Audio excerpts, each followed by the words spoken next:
Wow, Edward! Ang ganda naman ng bahay mo. Oh, simula ngayon, Scarlett. Dito ka natitira, ha? Masanay ka na. Matanong ko lang, bakit pala gusto mo akong panagutan? Eh, di ba iniwan mo na ako? Scarlett, hindi naman talaga kita iniwan. Alam mong, kinailangan ko lang sumama ng matagal sa ibang bansa. Kasama yung mga magulang ko. Ang importante, nandito na ako, Scarlett. Bubuo na tayo ng pamilya. Ang sarap naman pakinggan nun. Oh, Scarlett, bakit? Ang sakit ng tiyan ko! Ha? Teka lang, tatawag ako ng nurse, ha? Diyan ka lang. Edward. Buti na lang dumating ka, tita. Ako, Edward, salamat sa pera, ha? Makakasiguro kang kay Scarlett Lato mapupunta. Bakit nandito yung babaeng yan, ha? Paalisin niyo yan! Ha? Anong nangyayari? Scarlett? Anak, di mo ba kilala? Nanay mo ko. Hayaan mo, baka dala lang ng pagbubuntis niya. Tawag lang po ako ng nurse, ha? Scarlett, diyan ka lang, ha? Edward, wag mo akong iwan, please! Wag mo akong iwan dito sa babaeng to! Akala mo ba makakatakas ka sa akin? Binigyan ako ng malaking pera ni Edward, oh. Nakuha ko na yung gusto ko. Ngayon, pwede ka na mawala. Nay, wag po, please. Scarlett, pigilan niyo babaeng yan! Brianna? Tita, anong ginagawa niyo kay Scarlett, ha? Wala. Ina-adjust ko lang yung unan niya. Napakasama mo, tita. Sariling anak mo, papatayin mo? May ipapakulong ako dito. Ano? Kulong! Edward, nakatakas siya. Scarlett, hayaan mo na siya. Hindi ka na niya pwedeng saktan, ha?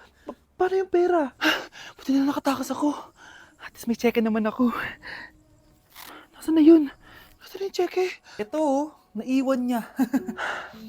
Thank you, Edward. Masaya ako para sa inyo, ate. Scarlett, Brianna, hanggat nandito ako, poprotektahan ko kayong dalawa. Ikaw, Miguel, ayaw na kita lumalabas ng bahay. Naiintindihan? Ano? At pwede ba, huwag ka nasasama dun sa kaibigan mo hampas lupa na yon? Dahil ayaw ko ng ganong klaseng tao ang magiging kaibigan mo. Ma! Para sumasobra ka na ata! Sobra na ako nasasakal sa'yo! Tsaka tumatanda na ako! Anak pa din kita! At nanay mo ko. Kaya sundin mo ang gusto ko. Pero nay, gusto ko si Scarlett. Parehas kami ng nanay ni Michael. So ibig sabihin nun, magkapatid kami? Sinong kapatid mo, anak? Wala po, tay. Bakit po? Anak, wala na ako sa trabaho. Tay, pero wag ka mag-alala, anak. Iisip ako ng paraan. Hindi tayo maghihirap. Magtutulungan tayo dito, tay, ha? Kaya natin to. Salamat, anak. Susan, sure ka ba dito? Last money ko na kasi to, eh. Magtiwala ka lang, Ramon. Para sa anak mo. O, ito na mga pinagawa mo, ha? Magbenta na tayo. Tara na. Sige, tara. Scarlett, ayaw sa'yo ng nanay ko. Ayaw niya akong magpagkaibigan sa'yo. Pero hindi niya ako mapipigilan. Michael, may kailangan din ako sabihin sa'yo. Yung nanay mo, tsaka yung nanay ko. Kailan ka pa natutong hindi sumunod sa akin, Michael, ha? Ma, dahil ba sa babaeng to? Please, tama na! Ayaw mo talaga makinig sa akin? Pwes, ipapadala na kita sa US at doon ka na mag-aaral. Michael! Anak! Yes po, Nay? Aalis ako, Please lang, maglinis ka ng bahay, Si Nanay, ang dami-daming utos. Aba, may sinasabi ka? Wala po, Nay. Maglilinis po ako. O sige, bye, anak. Yes, makakapaglaro na ako. Few moments later. Hello po, Nay? Hello, anak. Nasa gate na ako. Naglinis ka na ba ng bahay? Opo, Nay. Siguraduhin mo lang. Patay! Maglilinis na ako. Nasaan yung walis? Nasaan na ba yun? Nasaan na yung walis? Anak? Nay! Anak, ano itong nakikita ko? Ba't ang dumi ng bahay? Nay! I can explain! Di ko na alam gagawin sa'yo, anak. Di ka naman sumusunod sa mga inuutos ko. Alam mo, mabuti pa lumayas na ako. Ayoko na dito. Ay naman kasi dami-dami niyo pong inuutos. Ayoko na din po dito. Lalayas na din po ako. Sasama po ako sa inyo. Sige anak, tara na. Umalis na tayo dito. Thank you for the roses. Thank you for the roses. Oh, now there's a fire. Thank you for the ice cream. Thank you for the roses. Anak, anong ginagawa mo? Nay, ginagawa ko yung AI na trend sa TikTok yung nagla-live. Anong AI live na kabaliwan na yan, ha? Madami daw kasi nagsisend kapag ganun. So, pwede ako yumaman. Yayaman? Talaga lang, ha? Oo, Nay. Ang dami ko na nga nakuha ang pera, eh. Talaga? Marami ka ng pera? Sige, tuloy mo na yan. Oh, thank you for the ice cream. A few moments later. Thank you you for the flowers. Oh no, there's a fire. Nay, ano pong ulam natin? Thank you for flowers. Nay, gutom na kami. Wala pa rin ulam. Oh anak, ikaw na muna bahala sa kapatid mo. Magluto ka muna dyan. Pero Nay, buong araw ka na nagaganyan. Nakakalimutan mo yung mga anak mo. Thank you for TikTok. Kita mo nagpapayaman ako dito, di ba? Gusto mo mag-live ka din para may silbi ka naman at di ka pabigat. Thank you for the flowers. Thank you for the flowers. Dok, bakit ka meron neto, ha? Bakit may picture ka ng nawawala akong anak? Hindi mo ba talaga ako naaalala? Hindi. Sabihin mo sa akin, buhay pa ba ang anak ko? Umalis ka na. Marami pa akong gagawin. Buhay pa ba ang anak ko? Oo! Buhay na buhay ako! Ako ang anak mo na iniwan mo sa palengke dati! Nagtataka ka? Isa na akong trans ngayon. Alam mo, buti na lang, may mabait at mayamang pamilyang kumukup sa akin. Kaya maganda yung naging buhay ko. Tignan mo, naging doktor pa ako. Kaya salamat sa'yo at iniwan mo ko. Anak, hinanap kita. Umasa ako na babalik ka. Hindi na importante yan. Ayaw na kita makita at hindi na kita kailangan. Kaya umalis ka na! Hello po. Kamusta po yung pasyente? Dok, si nanay naman yung nagkasakit. Kamusta na siya? Okay naman. Sa iba ko na lang siya ipapaasikaso, ha? Anak? Anak, please! Bakit anak tawag mo sa kanya, Nay? Sure ka ba na habang buhay ka magagalit sa nanay mo? Nakita ko results niya kanina. Anytime, pwede siya mawala. Magpapahangin lang ako.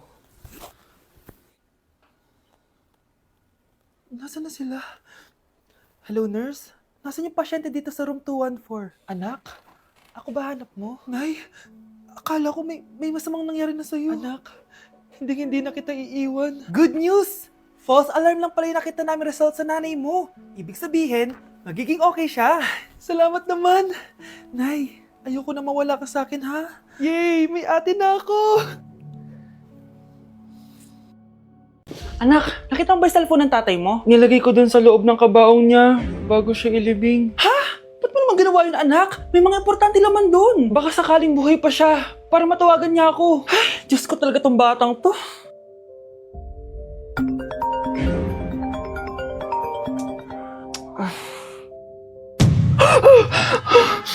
Matawag si tatay. Nay, kailangan natin pumunta sa sementeryo. Tumawag sa akin si tatay. Anak, pwede ba? Wala akong oras makipagbiruan sa'yo. Marami pa akong tatapusin trabaho. Pero Nay, pag di ka pa tumigil, kukunin ko yung cellphone mo. Tay, sumagot ka. Alam kong buhay ka. Sa lahat ng pwede kong makita, ikaw pa talaga. Jessica, tinatawagan ko lang tatay ko. Nababaliw ko na talaga, no? Patay na tatay mo, di ba? Baliw. Hindi, buhay siya. Ito tandaan mo, kapag hindi ka pa tumigil sa kabaliwan mo, susunod ka na sa tatay mo. Sinabihan akong baliw ni Jessica tapos sinaktan niya ako. Totoo naman, di ba? Nabuhay ka. Anak, nabalitaan mo na ba? Ha? Ang alin, Nay? Patay na si Jessica. Natagpuan siyang walang buhay dyan sa may ilog. Ano? Ay, Diyos ko, kawawang bata. Tay, sumagot ka na please. Ikaw! Ikaw ang pumatay sa anak ko! Ano? Siya nga to ng away sa akin eh. Ikaw ang huli niyang kasama. Tandaan mo to. Isusunod kita sa tatay mo. Tay, hindi ko na alam gagawin ko. Sinisisi ako ng nanay ni Jessica sa pagkamatay ng anak niya. Natatakot ako. Anak, yung nanay ni Jessica. Oh, Bakit, Nay? pinatay daw. Binitin sa may puno. Ano? Nakakatakot na dito sa barangay natin, anak. Sinong pumapatay sa kanila? Nay, may tao.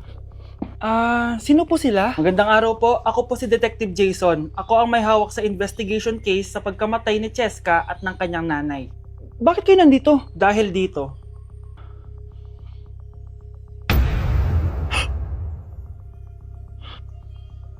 Nay, ikaw pumatay sa kanila? Oo, anak. Narinig ko lahat ng mga sumbong mo sa tatay mo. Cellphone ni tatay. Pinangako ko sa tatay mo bago siya mamatay na poprotektahan kita kahit makapatay man ako ng tao. Sumama ka sa akin, ma'am, para may interview ka namin. Tandaan mo to, anak. Kahit nasa kulungan ako, poprotektahan kita. Tumawag ka lang. Be, picturean mo nga ako. Sisend ko lang dun sa crush ko. Sige, be, mag-posing ka na dyan. Yan, sige pa. Maganda ba, be? Tingin nga, be. Tangina mo, be? Nilaloko mo ba ako? Todo pose ako dito tapos naka-front cam pa lang hinayupak ka? Ang pangit mo kasi, be. Klase mo kaya yan. Hampis ko kaya to sa'yo. Walang magkokopyahan ha. Be, may sagot ka ba sa number 6? Ay, letter B. Letter B. Thank you. Be, anong sagot sa 10? Be, Pass your papers in 5, Be, 4. ano yun? Be, dali na. Anong sagot sa 10? Sa number 10? Mama mo. Nangita ka? Binigyan kita ng sagot tapos ibabalik mo sa akin? Akin na yun. O ito, bigay mo sa mama mo. Ay, sorry na. A few moments later. Be, di ba cash mo yun? Be, huwag kang maingay. Baka marinig niya. Psst, hoy! Cash ka daw na ito, oh! Kung ina mo, Be. Cash mo ako? Hello? Tingnan mo nga itsura mo. Pangit mo. Aray! Halika dito, Be. Kulang pa yan. Be, kumalma ka. Gusto ko lang maging malinaw sa inyo na dito sa klase ko, ako ang nasusunod. Naintindihan? Ma'am, ito po yung assignment ko. Anong klaseng assignment to? Parang ginawa lang ng bata. Mababa lang grades mo dito, ha? Pinaghirapan ko yung assignment na yun. Sino ang pambansang bayani natin? Ma'am, Scarlett. Ang pambansang bayani natin ay si... Oops! Napakabagal mo sumagot. Ang pambansang bayani natin. Straight to the point ang kailangan ko sagot. Ayusin yung sumagot, ha? Hindi na kayo elementary. Opo, ma'am. Pinayagan ba kita kumain sa loob ng klase ko? Ma'am. Akin na yan. Kung ayaw niyong binabastos kayo, wag niyo akong bastusin. Oo, be. Kain tayo sa labas mamaya, ha? Hala, galit na si ma'am. Umalis lang ako saglit, ganyan na kayo. First meeting pa lang natin, pinapakita nyo ng mga ugali nyo. Buti pa yung kabilang section, tahimik lang. Kayo na ata ang worst section na napuntahan ko. Kung kami ang worst section, ikaw ang worst teacher. Sorry po, ma'am. At dahil dyan, bibigyan ko kayo ng maraming assignment. Ma'am? Oh, Scarlett, kamusta ka? Sana ikaw na lang ulit teacher namin. Ang sungit ng bago naming teacher eh. Hayaan mo, next quarter, ako na ulit ang magiging teacher nyo. Talaga, ma'am? Thank you, Lord!